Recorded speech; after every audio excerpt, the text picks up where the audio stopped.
우리가 하나님 앞에서 이 땅에서 보내셨던 한 믿음의 종 장시환 목사님을 기억하면서 하나님 앞에 모였습니다. 추모라고 하는 것은 단순히 지나간 세월을 회상하는 것이 아니라고 생각이 됩니다. 하나님께서 한 사람의 삶을 통해서 어떻게 역사하셨나, 그것을 우리가 함께 돌아보고 또 오늘 우리에게 주시는 교훈을 붙드는 시간이 이 추모의 시간이라고 믿습니다. 히브리서 기자는 믿음의 선진들을 소개한 후에 히브리서 11장 13절에서 이 사람들은 다 믿음을 따라 살다가 죽었으며 라고 말씀을 하시고, 또 39절에 가서는 이 사람들은 다 믿음으로 말미암아 증거를 받았으나 약속된 것을 받지 못하였으니 라고 이렇게 말씀을 합니다. 믿음의 사람들은 완성된 결과를 보고 떠난 사람들이 아니라고 하는 것을 우리에게 말씀해 주고 계세요. 오히려 하나님께서는 이루실 일을 바라보며 씨앗을 심고 떠난 사람이라고 교훈해 주고 있는 줄로 믿습니다. 우리 장시환 목사님도 이러한 삶을 사셨다고 저는 믿어요. 참으로 어려운 시대 속에 사셨던 분입니다. 일제강점기와 한국전쟁, 그리고 전후의 가난과 혼란을 처음서 겪으셨던 분. 그러나 장시환 목사님과 일반인의 차이가 뭐냐? 장 목사님은 그 시대의 상처를 외면하지 않으셨다고 하는 그 사실이죠. 전쟁 고아들을 품기 위해서 경천 애인사를 세웠고, 농촌의 가난을 극복하기 위한 개몽운동에 헌신을 했고, 교회 안에만 머무르지 않고 복음을 삶으로 실천하셨던 분이 장시환 목사님이셨어요. 당시에는 그 수고가 얼마나 큰 열매였는지를 아실 수는 없었을 거예요.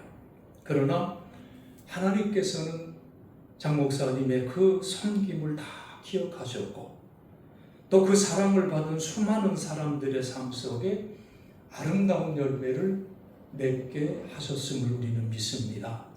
그래서 히브리서 12장에서 말씀하기를 이러므로 우리에게 구름같이 둘러싼 허다한 증인들이 있으니 라고 이렇게 말씀해 주고 계세요.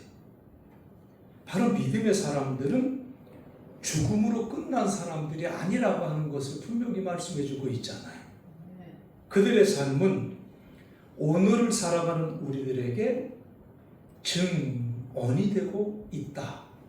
이 사실이 얼마나 귀한지 몰라요.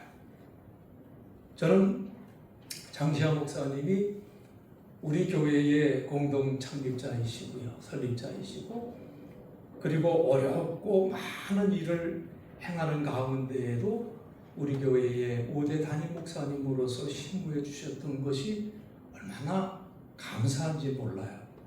그래서 매일 생각한다는 것은 거짓말이고요. 가끔 이렇게 이제 그분의 발자취가 이렇게 떠오를 때가 있습니다.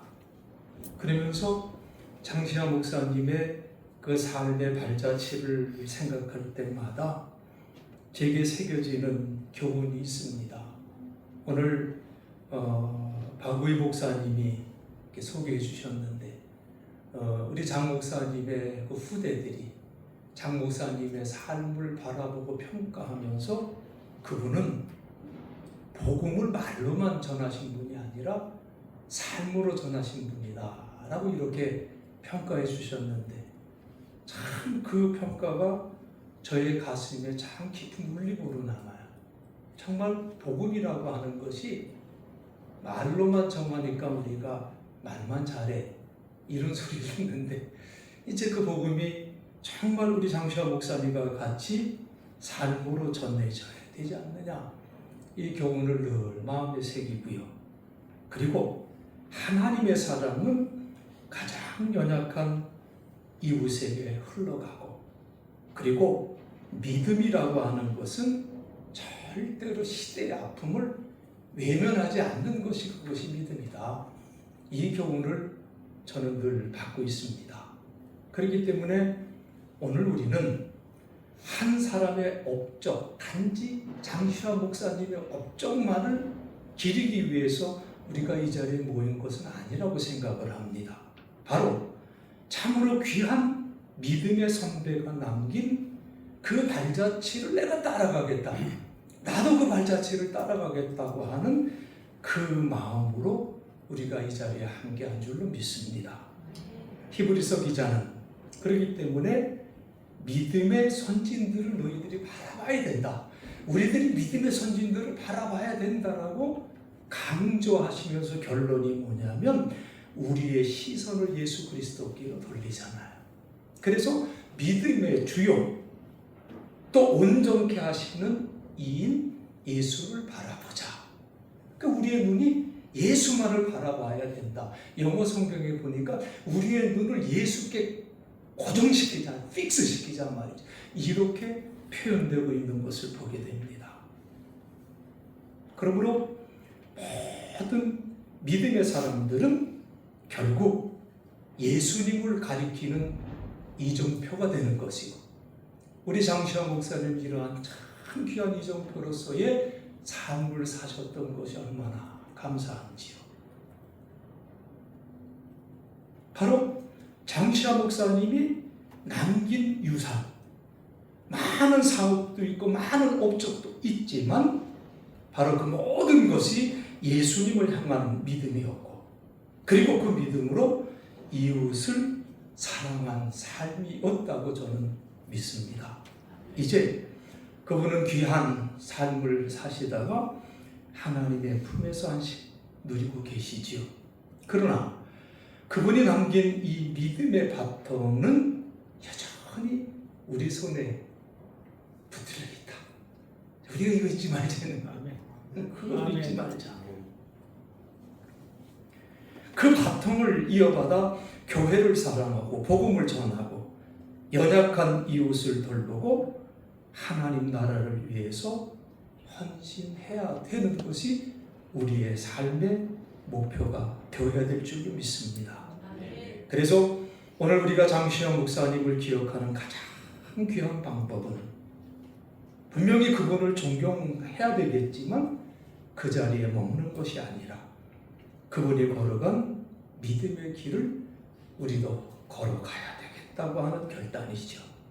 그리고 언젠가 우리 역시 인생의 경주를 마칠 때 하나님 앞에 우리가 섰을 때 잘해서 참 착하고 충성된 삶을 살았구나, 이런 고백, 이런 그 칭찬을 받을 수 있는 우리 모두가 되었으면 참으로 좋겠습니다. 아멘. 장시환 목사님의 믿음의 유산이 우리 가운데 계속 이어지기를 바라고요. 우리 모두가 그 믿음의 계주를 열심히 감당할 수 있는 그러한 삶을 살아가는 저와 여러분 되어지시길 주님의 이름으로 간절히 축원드리겠습니다. 아멘. 할렐루야. 귀한 은혜의 말씀 감사드립니다. 이제 새누리교회 위임 목사님이시고 가족 대표이신 장선 목사님 나오셔서 답사하시겠습니다.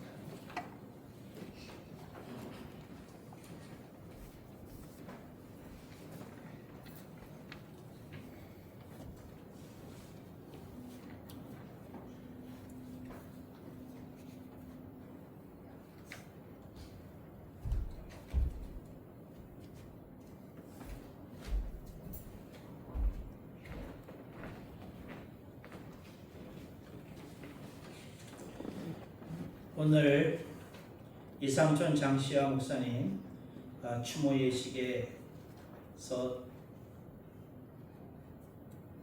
제가 느끼는 그 소외가 여러 가지인데 하나는 여러분들의 사랑이 특별하다. 여러분들이 함께 하시니 참으로 우리 후손들에게 큰 위로가 되고 격려가 된다. 그런 인사를 드리고 싶습니다. 참으로 오늘 귀한 말씀을 전해주신 박우희 목사님, 이마조 목사님, 김영도 목사님 고맙습니다. 그 의미를 우리 후손들부터 더욱 새겨야 되지 않나 그런 생각을 합니다. 또 귀한 연주를 해주신 우리 색소폰 연주의 대가 강정구 목사님 감사합니다. 또 우리 교회에서 근무하는 신기현, 김호세 간사 두 분 중참 고맙습니다. 또 사회에 주신 이종렬 목사님 아주 특별합니다. 또 행장을 읽어주신 최미수 한사님 감사합니다. 또 강복해 주실 우리 박종훈 목사님 어찌 다행 그 베트남에 계시지 않고 여기 계셔서 오늘 이따 축도해 주시니 더욱 감동입니다. 여기 주로 그 장로교 목회자들이 앉아 계신데 여러분들은 오늘 동영상 다시 한번 돌려보셔요. 여러분들은 오늘 감리교 설교 전통에 있는 경건 설교의 전형을 보셨어요. 그 설교를 듣는데 이런 생각을 했어요. 용산 감리교회 교인들이 복이 크구나. 이렇게 훌륭한 설교가를 이렇게 두셨구나. 그런 생각이 드셨어요. 우리 장로교 목회자들은 조금 앞서가는 게 있거든요. 본문보다 앞서가는 게 있다. 할 말이 너무 많아서 너무 열심과 열정이 흘러넘쳐서 이 감리교 전통에 있는 맑은 물로 우러낸 차와 같은 그런 설교의 진수를 여러분이 오늘 한편 보셨어요. 우리가 조금 그렇게 정제된 그런 깊이를 가끔씩은 보여줘야 되지 않나. 장로교 특유의 열심과 열정도 중요하지만 그런 소중한 가르침을 배우면서 제가 다시 말씀에 대해서 되새기게 되네요. 여러분들이 오늘 오시길 참 잘하셨어요. 아멘. 언제 이런 훌륭한 감리교 목회자의 설교를 들으시겠어요? 이렇게 설교하는 겁니다. 정제된 설교는 이렇게 깊은 것을 우러내는 하나하나 울림이 있네요. 사람을 이렇게 끌어내는 그런 것이 있어서 전 너무 행복했습니다. 제가 우리 가문의 일대이신 그 저에게 징조부 되시는 그 어른에 대해서 한마디 드리면 제가 이 추모 예식을 할 때 매번 새로운 분들 모시거든요. 그 이유는 매번 똑같은 얘기 해야 되잖아요. 그러니까 새로운 분들 하시는데 그래서 이분의 성함을 제가 물려받았거든요. 그래서 장성 그분이 1세이시고 이제 제가 태어나서 그 이름을 물려받았으니까 2세가 된 거고요. 제가 미국에서 미국 시민권 받을 때 제 이름이 장성 2세였어요. 그리고 미국에서 아들을 낳으니까 제 아들이 장성 3세가 됐는데 그 유언이 이르셨다고 그래요. 그 성경을 읽어보니까 믿음이 전승되는 게 귀하다. 근데 창세기에 아브라함, 이삭, 야곱, 요셉으로 이어지는 전통이 귀하다. 그러니 4대 때 누가 태어나면 그 전통 이어가도록 내 이름을 좋아해요. 그래서 저는 감히 증조부의 이름을 받았어요. 그래서 이제 그렇게 된 거고요. 저는 어렸을 때 아버님이 가끔씩 요셉이라고 부르셨어요. 근데 그 이유는 이제 증조부의 그 유언을 기억하셨던 것이죠. 근데 이분이 평안남도에 오셨던 그 구연리에 오셨던 그 장로교 목회자였는데 우리 증조부께서 쫓아다니면서 돌멩이 들고 마을 들어오지 못하게 핍박을 하셨답니다. 어느 날 이 장소를 던졌는데 정통으로 맞아서 크게 부상당하는 일이 있었는데 쫓으려고 던진 거지 내가 사람을 저렇게 다치게 하려고 한 건 아닌데 하는 마음에 이제 그 약을 사들고 찾아뵈면서 이제 사과하는 말씀을 드렸더니 그 선교사가 손을 딱 잡으면서 그 내가 설명하는 복음을 한 번만 들어주면 나한테 사과 안 해도 된다고. 그래서 이제 복음을 들으셨는데 그게 또 남아가지고 이제 우리 집안이 믿게 되었거든요. 그래서 전설 같은 얘기인데 그 평안도에서 장사하는 사람들은 그 두꺼비 신을 섬겼답니다. 집안에 두꺼비 형상을 한 우상들도 실제 있었다고 해요. 평안도에는 우리 집안에 하여튼 있었대요. 그래서 예수님을 믿게 된 다음에 그걸 마당에 다 갖다 놓고 우상, 부적, 뭐 온갖 걸 다 갖다 놓고 불을 태우는데 우리 집안에 흐르는 전설입니다. 이 연기가 올라오는데 두꺼비 형상을 하면서 아주 슬프게 울면서 흩어졌다고 합니다. 그게 이제 1대의 얘기고요. 2대의 얘기입니다. 장종정 우리 조부님 얘기인데 교회를 건축한다고 하는데 건축할 길이 건축원을 낼 돈이 없는 거예요. 농부고 하시니까. 그래서 이분이 막 기도를 하는데 누가 그러더래요.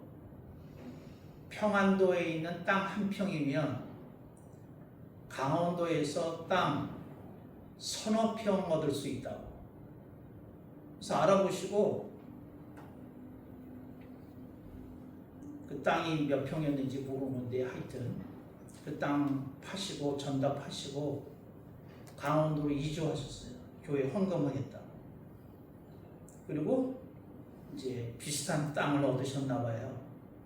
그리고 그 나머지는 헌금하셨는데 그리고 강원도로 오셔서 우리 집안이 강원도 했는데 나중에 보니까 이게 철원 지방인데 저절로 피신을 하게 된 거예요. 383 꺼지고 뭐 하는데 그러니까 이미 이쪽에 이미 내려와 있어서 그냥 너무 피신하기가 좋은, 그래서 하나님께 심은 건 헛되지 않는다 하는 그런 전설을 남기셨고요. 2대는 3대 우리 아버님은 그 10대 때 이상촌 운동을 하셨는데 그 사진이 남아 있는데 동네에서 이상촌 운동을 해서 그 당시 그렇게 술과 도박이 많았나 봐요, 농촌에. 근데 운동을 해서 동네 사람들이 전부 다 빚을 갚는 그런 역사를 이루셨다고 그래요. 그래가지고 사진에 남아있는 게 뭐냐면 돈을 빌려줬던 전주들로부터 무슨 그 계약서들 이렇게 모아놓고 사람들이 모여와서 사진 찍어 놓은 거 한 장 남아 있어요. 근데 그걸 보고 노양문 선생이 열쇠동무라는 책을 지시게 됐다는 겁니다. 이제 저희 3대째 얘기고요. 4대째는 여러분이 보시는 바와 같습니다. 저는 미국에 살다가 증조부가 우리 가문에 종손 하나는 서울에 와야 될 것 아니냐. 그런데 그 유언은 제가 들었지만 미국에서 평생 살 줄 알았어요. 그러니까 제가 미군도 다녀왔겠죠. 근데 성령님이 강력하게 부르셔서 이 귀가 터지게 말씀하셔가지고 제가 전설 하나로 만들었잖아요. 성령님이 한국으로 가라. 그런데 제가 의심이 많잖아요. 제가 조금 조용한 데 가겠습니다. 이게 하나님의 뜻이 확실하면 한 번 더 말씀해 주세요. 조용한 데 갔어요. 이 귀가 터질 정도로 말씀하시더라고요. 그래서 그 말씀 떨어지자마자 카 디얼러에 가서 차 팔았어요. 미국에서 차 팔면 생활할 수 없거든요. 차 팔았어요. 석 달 만에 한국 왔어요. 아무것도 가진 것 없이. 이제 그 전설 하나 남겼어요. 저희 아버님 얘기 오늘 그 장시환 목사님 추모하는 자리니까 하나만 할게요. 제가 물었어요. 아버님은 왜 그렇게까지 하십니까? 그 질문에 대한 답은 아닌데 돌려서 답을 하셨어요. 폐결핵을 앓으셨대요. 근데 옛날에 폐결핵이 심하면 많이들 죽으셨거든요. 많이 죽었대요. 근데 병원에 입원해 계시는데 환상 중에 주님을 리얼하게 만나신 거예요. 그러고는 치유가 됐어요. 그리고는 물불 하는 사람으로 바뀌게 되신 거예요. 그 얘기를 하신 거예요. 제가 어떻게 그렇게까지 하시냐 그러면서 그때 생각나셨던 게 그 감리교회 전설적인 목사님 한 분이 계시거든요. 신비주의로 유명한 이용도 목사님이 왜 그렇게까지 불붙었는지 이해가 됐다고 저희 아버님 그러셨어요. 근데 하여튼 그 폐결핵. 근데 그 폐결핵을 저한테도 심어주셔가지고 저도 폐 구멍 그 자국이 있거든요. 그 폐결핵을 앓았던 사람은 평생 숨길 수가 없어요. 어디 가서 찍어보면 폐결핵 앓았다는 증거가 남아있더라고요. 저도 남아있는데 이번에 건강검진 했더니 거기도 또 남아있더라고요. 옛날에 폐결핵을 앓았던 흔적이 있음 미루로 나왔더라고요. 건강검진에. 그래서 그거 하나 물려받았고요. 다른 얘기 하나 하고 마치겠습니다. 무슨 얘기를 하느냐면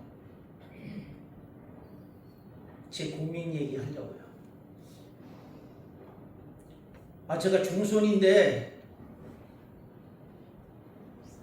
종손이 없어요. 제 아들놈이 아직 애를 못 낳네요. 그래서 큰일 났어요. 아니 이제 외손주는 있는데 외손자도 있고 그런데 친손자가 없어요. 큰일 났어요. 여러분 오늘 기도해 주세요. 그게 고민이에요. 아니 이 가문이 이렇게 가서 뭐 외손주도 이어가겠지만 친손주가 이 가문을 이어가야 되는데 이게 고리타분한 생각은 아니죠. 근데 여러분들이 오늘 좀 기도해 주셔서 그 하나님의 은총으로 하늘에 계신 우리 주님께서 은총을 베풀어 주셔서 우리 아들과 며느리에게 손주 곧 주시기를 간절히 열망합니다. 아멘. 우리 성전 떠나기 전에 이따 한 번씩 꼭 기도해 주시고 가세요. 아멘. 여러분 사랑합니다.